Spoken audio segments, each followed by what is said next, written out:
नमस्कार, मैं हूं मीनाक्षी जोशी और आप देख रहे हैं कहानी कुर्सी की।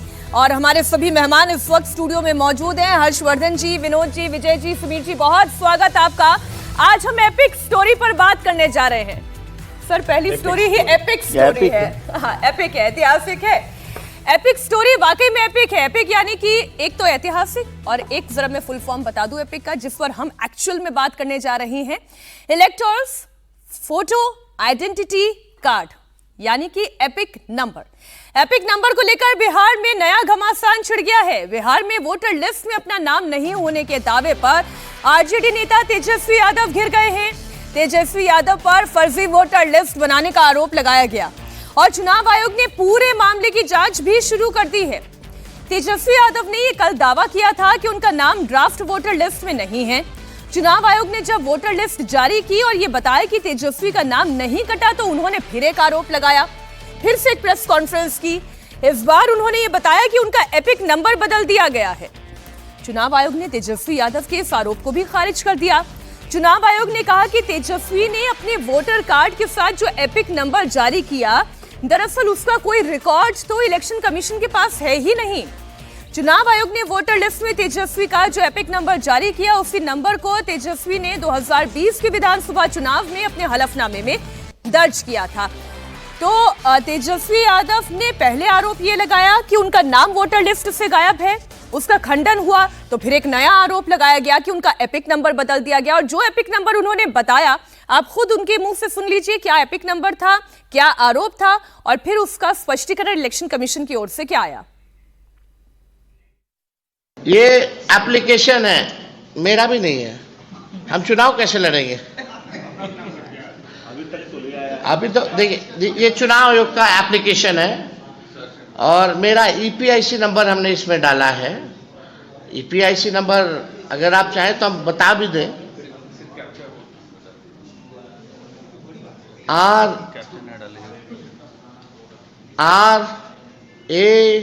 RAB 2916-120 इस डालो।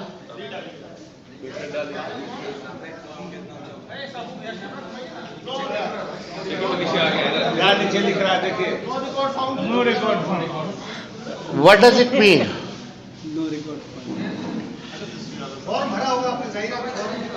हाँ भाई, चुनाव लड़ने के लिए आपको बूथ वोटर बनना चाहिए, बिहार का वोटर होना चाहिए, तब जाकर के आप चुनाव लड़िएगा। बूथ संख्या क्या है आपका? नहीं, मेरा तो यहाँ है, दीघा के वोटर हैं, दीघा विधानसभा।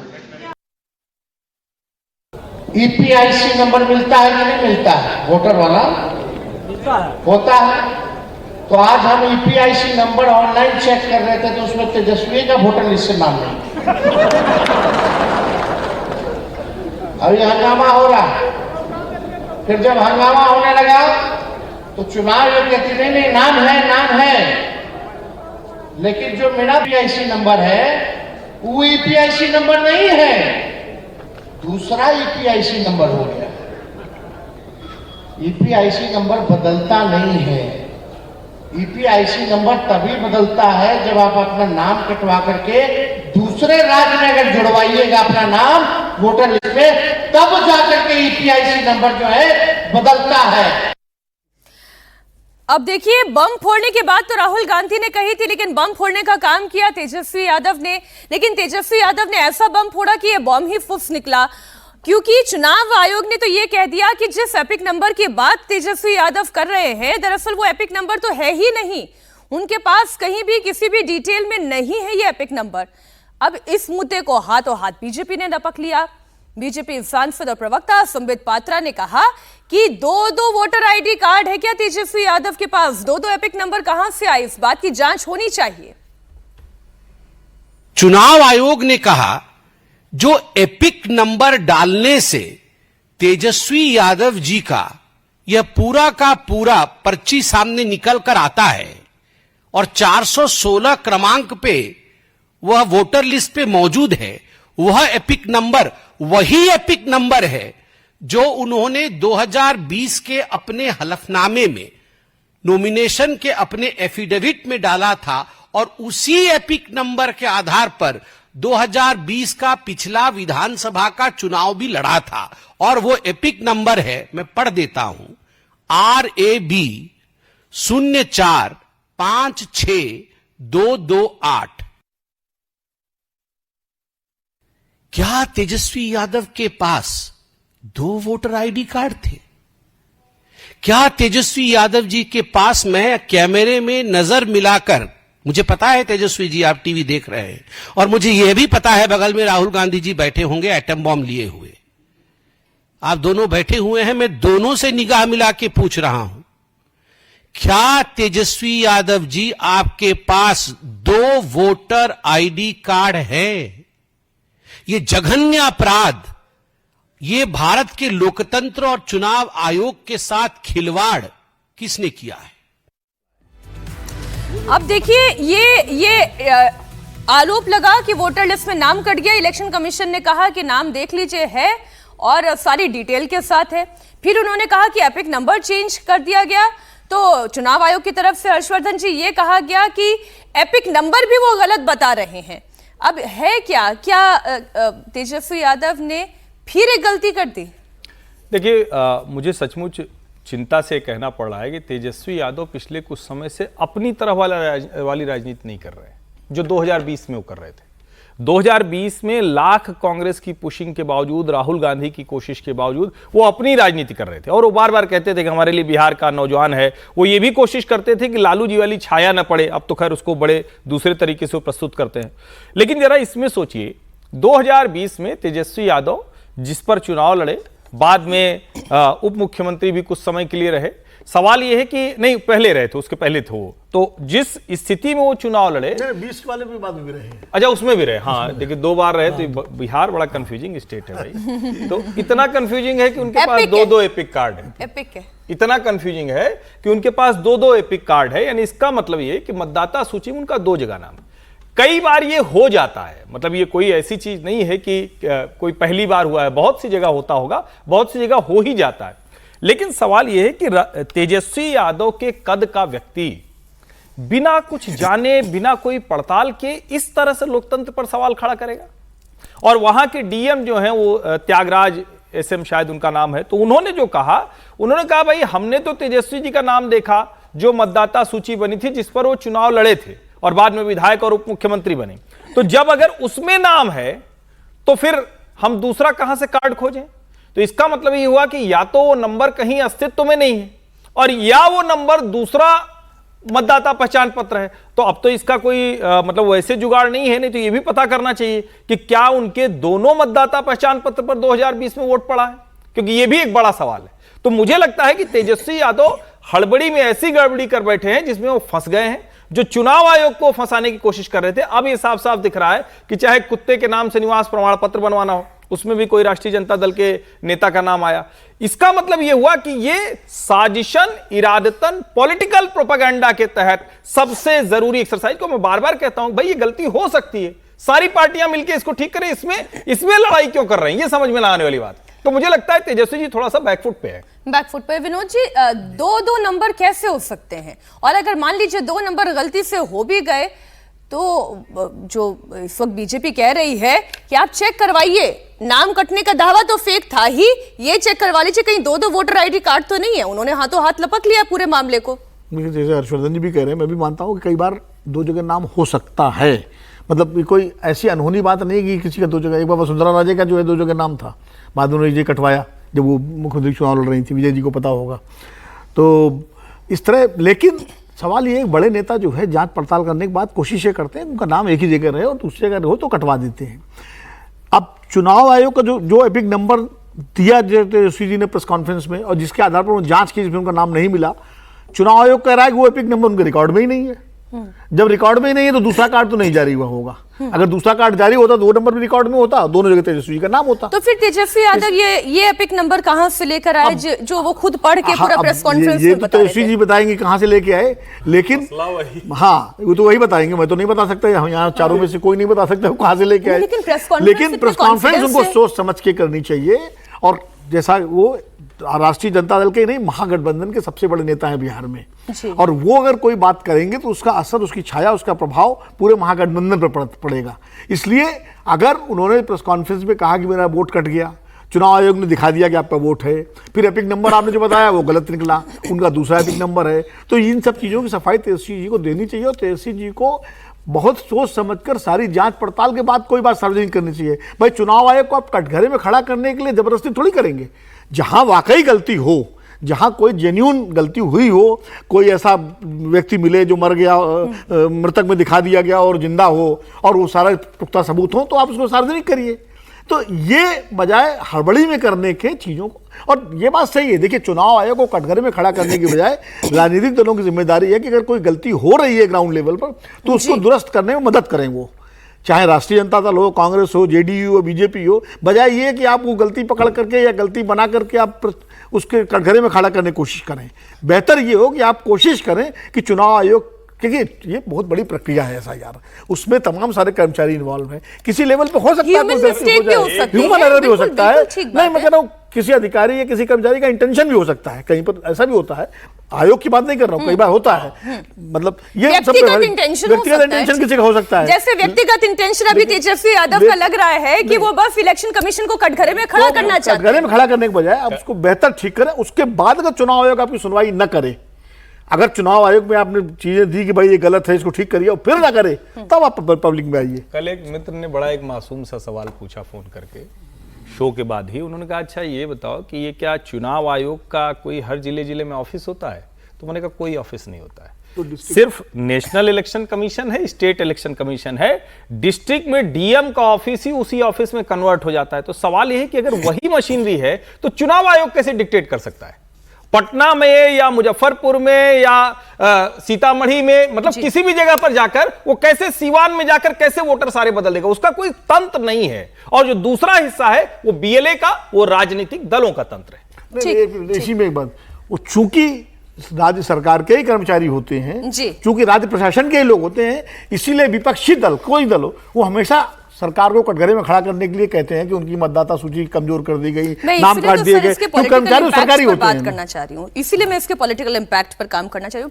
फिर से हिट विकेट, कितनी बार अपना विकेट गिराएंगे? मुझे लगता है कि तेजस्वी जी की यदि ये गड़बड़ भी थी, मान लीजिए, एक तो वो साफ हो गई, अब तो खैर उसमें बात नहीं रही, तो उन्हें क्या करना चाहिए था कि पहले इलेक्शन कमीशन के ऑफिस में बात करते कि भाई क्या है मेरा, क्या ना, क्योंकि आपको चिंता क्या होनी चाहिए कि मेरा कार्ड है कि नहीं। यदि मेरा आईडी कार्ड नहीं बनेगा या इलेक्शन कार्ड नहीं बनेगा तो मेरी पहली चिंता होगी कि इलेक्शन कमीशन से कहीं वैसा मेरा नाम कैसे नहीं आया, इसमें क्या बात है, क्या नहीं है, क्या गड़बड़ है, क्या दिक्कत है। तो पहले वहां चेक करते, आपने उसको चेक करने, मतलब आपको ये चिंता नहीं है कि आपका कार्ड है कि नहीं है, आप पहले कूद गए उस मैदान में आके कि अच्छा ये मौका पकड़ लिया मैंने, जाने नहीं देना है। और किसी बड़ी पॉलिटिकल पार्टी के बड़े लीडर के लिए ये बात बहुत अच्छी बात नहीं है। और इससे कोई उनका जो पूरा कैंपेन है वो खत्म नहीं हो रहा, लेकिन थोड़ा सा कमजोर पड़ता है। कि आज हम सब लोग चर्चा कर रहे हैं ना, जो वो इलेक्शन कमीशन पे बार बार चर्चा कर रहे थे, इतने समय से कैंपेन चला रहे हैं, अब वो कैंपेन की हवा थोड़ी सी निकलती है ना इससे, कि भाई आप इस सब पर चर्चा कर रहे हैं कि उनका ही मसला ठीक नहीं है। तो मुझे लगता है कि ये, और जैसा आपने वो डॉगी वाली बात की ना, उस दिन भी मैंने शायद कहा था कि डॉगी वाली बात वो चुनाव का फर्जीवाड़ा नहीं है। इसका मतलब है कि वो आप साजिशन इस तरह से कर रहे हैं, क्योंकि फर्जी तो कोई नाम हो सकता है ना, डॉगी का कोई बनवा रहा है, इसका क्या मतलब है? ये तो फर्जी आप केवल ये बताने के लिए कि भाई ऐसा सिस्टम में होता है, और ठीक है ऐसा बताने के लिए हो रहा हो इलेक्शन कमीशन।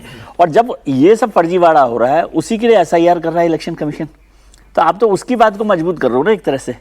कोई फर्जीवाड़ा हो रहा है तो उसी को वो ठीक करने की कोशिश में लगा हुआ है। और बार बार इस एक्सरसाइज में हमने शुरू में भी कहा था, हर्षवर्धन जी ने, हमने कि पॉलिटिकल पार्टीज की ड्यूटी है और ये मौका है उनको कि वो इसको ठीक करवाने में अपने BLAs की मदद से सारे लोगों को उसमें लगाएं इलेक्शन कमीशन के साथ, ताकि ठीक हो सके। क्योंकि जितनी इलेक्टोरल ठीक होगी वो सब पार्टियों की मदद करेगी। बिल्कुल ठीक। तो ये नहीं है कि फर्जी आप अपने 4 बना लोगे तो आप 4 बनवाओगे तो और लोग 40 बनवा लेंगे।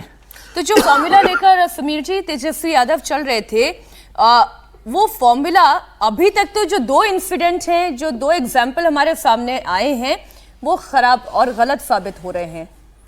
देखिए, मुझे लगता है कि तेजस्वी यादव के अधीरता ने जो एकदम से उन्होंने अति उत्साह के अंदर जो पत्रकार वार्ता ले ली और बताने की कोशिश की कि उनका भाई इपिक नंबर पे उनका नाम वोटर नहीं मिल रहा है, मुझे लग रहा है उनकी इस छोटी सी भूल ने, मतलब मैं छोटी सी भूल नहीं कहूंगा, इसने पूरे उनके जो एजेंडे की हवा निकाल दी। इतना बड़ा ठप्पा लग गया। बिल्कुल, और पूरे एजेंडे की विपक्ष का जो एजेंडा था कि चुनाव आयोग अपने हिसाब से 65 लाख वोट काट रहा है, जो वैलिड वोटर से उनके वोट काट दिए, और जो आरोप लगातार राहुल गांधी दिल्ली में और तेजस्वी यादव पटना में लगा रहे थे, उस पूरे एजेंडे की मुझे लगता है हवा निकाल दी। और उसकी एक भूल, मुझे लगता है जब भी अब इसकी चर्चा होगी, तेजस्वी यादव का यह बयान अब इतिहास में दर्ज हो गया है, दर्ज हो गया, और हमेशा सत्ता दर्ज भी हो गया सर, और दर्द भी हो गया। दर्द भी हो गया। और देखिए, चुनाव आयोग ने बहुत स्पष्ट बोला है कि जो इपिक नंबर, जो चुनाव आयोग का इपिक नंबर है, वो 2015 और 2020 के चुनाव में वही इपिक नंबर से तेजस्वी यादव चुनाव लड़े थे। तो तेजस्वी यादव के जब पत्रकार वार्ता ले रहे थे, तो वो इपिक नंबर आया कहां से उनके पास, कौन सा उन्होंने आईडी कार्ड बनवा के लाए? और मुझे लग रहा है जांच होना चाहिए। कई नाम घुसपैठियों के नाम से बन जाते हैं, तो ये जो घुसपैठियों का मामला है, जब लगातार जब बनते हैं, तो क्या किसी घुसपैठी केस पे बना हुआ दूसरे नाम से बन गया था? निश्चित रूप से मुझे लगता है कि ये बहुत एक मतलब एक हास्यास्पद स्थिति विपक्ष के लिए खड़ी कर दी है। राहुल गांधी, बस गनीमत इतनी है कि राहुल गांधी ने उनके इस बयान को लेकर ट्वीट नहीं कर दिया कल कि देखिए तेजस्वी का नहीं है। अगर वो ट्वीट कर देते तो मुझे लगता है, और वो करने की स्थिति सामूहिक अभियान नहीं चलाया, बस बच गए राहुल गांधी। तो राहुल गांधी को ध्यान नहीं होगा। अगर राहुल गांधी को पता पड़ता है कि उन्होंने पत्रकार क्लैरिफिकेशन भी आ गया ना, चुनाव आयोग थोड़ा एक्ट जल्दी कर गया, क्लैरिफिकेशन जल्दी आ गया। नहीं, क्लैरिफिकेशन भले ही जल्दी आया, लेकिन तेजस्वी यादव की पत्रकार वार्ता का राहुल गांधी को संज्ञान में नहीं आया, वरना वो इतना इंतजार नहीं करते, वो सेकंड के अंदर ट्वीट करते थे, देखिए मैंने कहा था कि क्या किस तरह के चुनाव आयोग चोरी कर रहा है, अब हमारे मुख्यमंत्री के चेहरे का वोट काट लिया। अब देखिए, आप राहुल गांधी का जिक्र ले आए हैं समीर जी। एक लाइन जोड़ दूं मैं कि इसका मतलब ये भी नहीं है कि अब पूरी की पूरी जो इलेक्टोरल रूल्स है और वो सब कुछ ठीक ही है, ये सर्टिफिकेट भी नहीं है इलेक्शन कमीशन के लिए कि अब आप कहते नहीं, अब हम सवाल नहीं खड़ा करेंगे। ये तो कभी लेकिन अगर आप रिवीजन और रेक्टिफिकेशन प्रोसेस कर रहे हैं, तो ये तो कभी पॉसिबल ही नहीं कि आप कहें कि ये डेड एंड हो गया। ये तो प्रोसेस है ना, कभी अच्छा होगा कभी बुरा होगा। वो प्रोसेस इलेक्शन कमीशन को अपराध कटघरे में नहीं खड़ा कर रहा है, तो उसको ठीक कर रहा है ना। अच्छा, अब आपने देखिए 2 शब्द बोले इन्होंने, समीर जी ने कहा राहुल गांधी, अभी आपने कहा डेड। राहुल गांधी का फेवरेट वर्ड जो है वो डेड बन गया है, और वो क्यों बना है वो आपको बता दें। राहुल गांधी एक बार फिर से नया एटम बम फोड़ने का दावा कर रहे हैं। राहुल गांधी ने लोकसभा चुनाव के नतीजों को लेकर बड़ा आरोप लगाया। राहुल गांधी ने कहा कि लोकसभा चुनाव में भी धांधली हुई है। राहुल ने कहा कि अगर लोकसभा चुनावों में 15 सीटों पर धांधली ना हुई होती तो नरेंद्र मोदी पीएम नहीं बनते। अभी तक राहुल गांधी मध्य प्रदेश, हरियाणा, महाराष्ट्र विधानसभा की बात कर रहे थे, वहां पर फर्जीवाड़ा का आरोप लगा रहे थे, लेकिन उन्होंने लोकसभा चुनाव को लेकर एक नया दावा किया है। और जिस वो डेड की शब्द की हम बात करें ना, dead economy, dead electoral system, dead democracy, तो जरा वो भी आप सुन लीजिए। With no doubt, zero doubt, how a Lok Sabha election is stolen.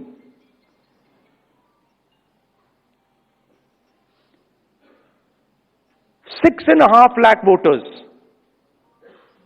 vote, and 1.5 lakh of those voters are fake.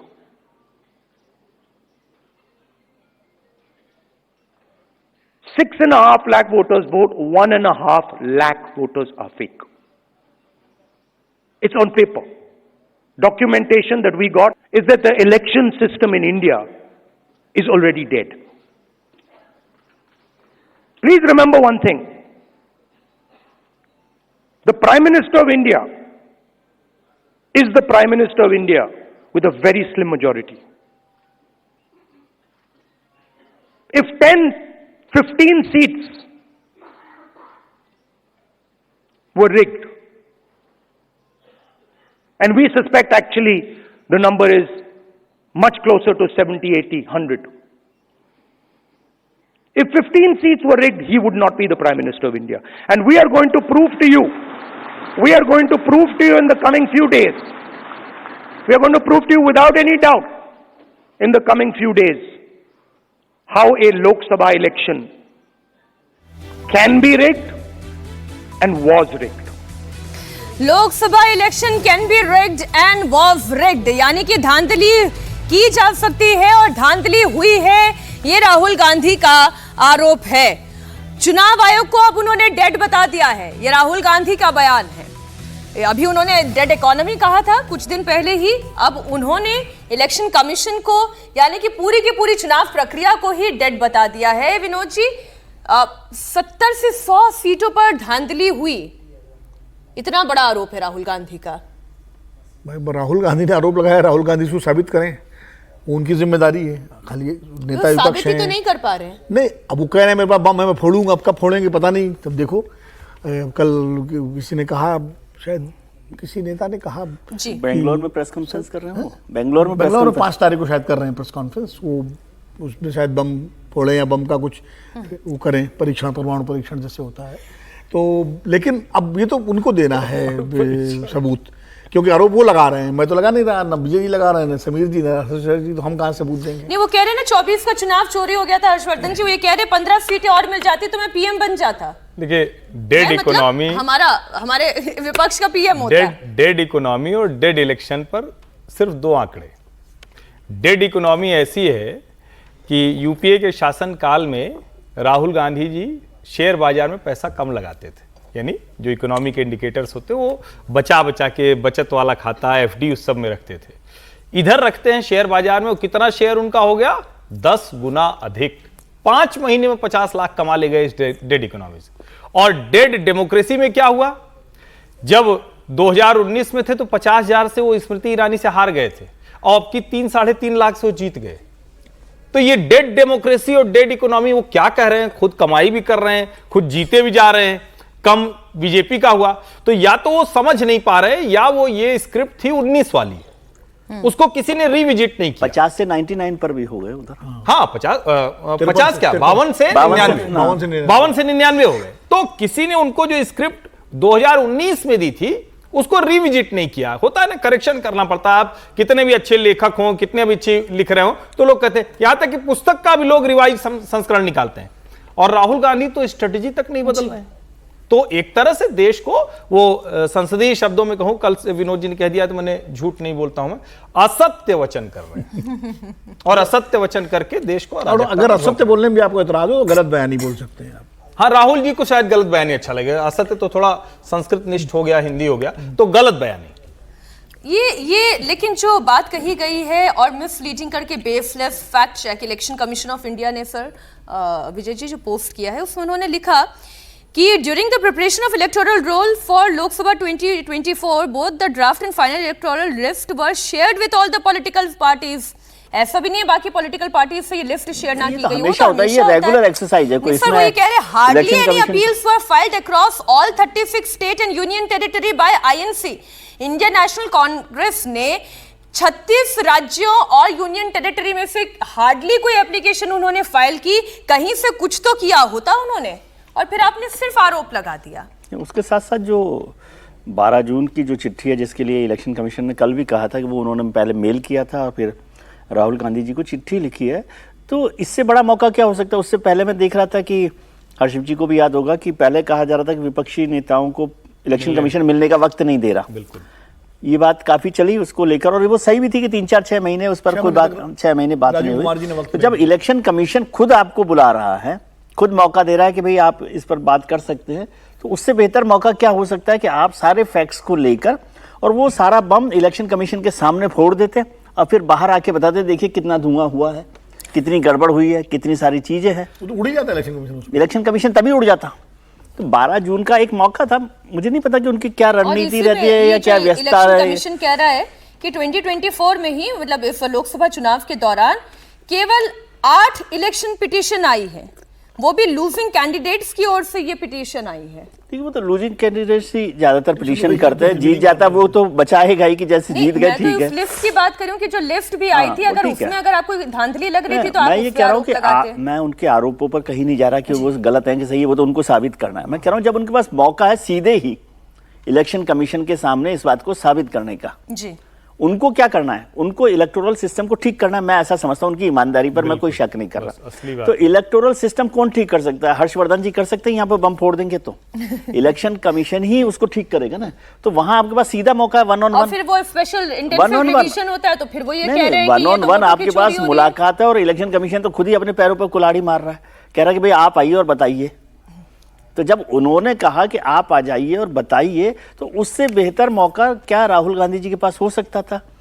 बल्कि वो पूरा पिछला अगला हिसाब जो भी था, वो महाराष्ट्र के चुनाव का, वो वोट्स पोल्ड, वोट्स काउंट का, हरियाणा नहीं, का, वो dead election Dead commission election की नहीं, चुनाव इसमें तो कुछ यूं लगता है ना कि आपको 14, 19, 24 और बीच के राज्य विधानसभा चुनाव, आपको कहीं भी सच की तरफ या सब साफ हो जाए ये नहीं करना है, धुंध बनाकर रखना है। डेमोक्रेसी में एक वातावरण ऐसा बनाना है कि अच्छा भाई कुछ तो गड़बड़ है, क्या गड़बड़ है नहीं पता है, हमारी जिम्मेदारी क्या है, चुनाव आयोग बताया, अच्छा चलो चुनाव आयोग ने कहा भाई बता दो, नहीं हम क्यों बताएं अभी, हमने तो आपको कहा था। तो मुझे लगता है कि धुंध बनाए रखने की कोशिश पर है। वो ये जो बात है ना समीर जी, कुछ तो गड़बड़ है दया, तो ये क्या कुछ तो गड़बड़ कहाँ है, अब तो निकल कर आए सामने। देखिए, राहुल गांधी को अगर देखें उनके राजनीतिक पूरे जीवन को, तो पार्टी में वो अपने आप को साबित ही नहीं कर पाए, वो चुनाव में अपनी पार्टी और अपने आप को साबित ही नहीं कर पाए, और अब वो इस तरीके से आरोप लगाकर और जो बच्ची कुछ उनकी विश्वसनीयता है, मुझे लगता है वो खत्म करने के ऊपर तुले हुए हैं।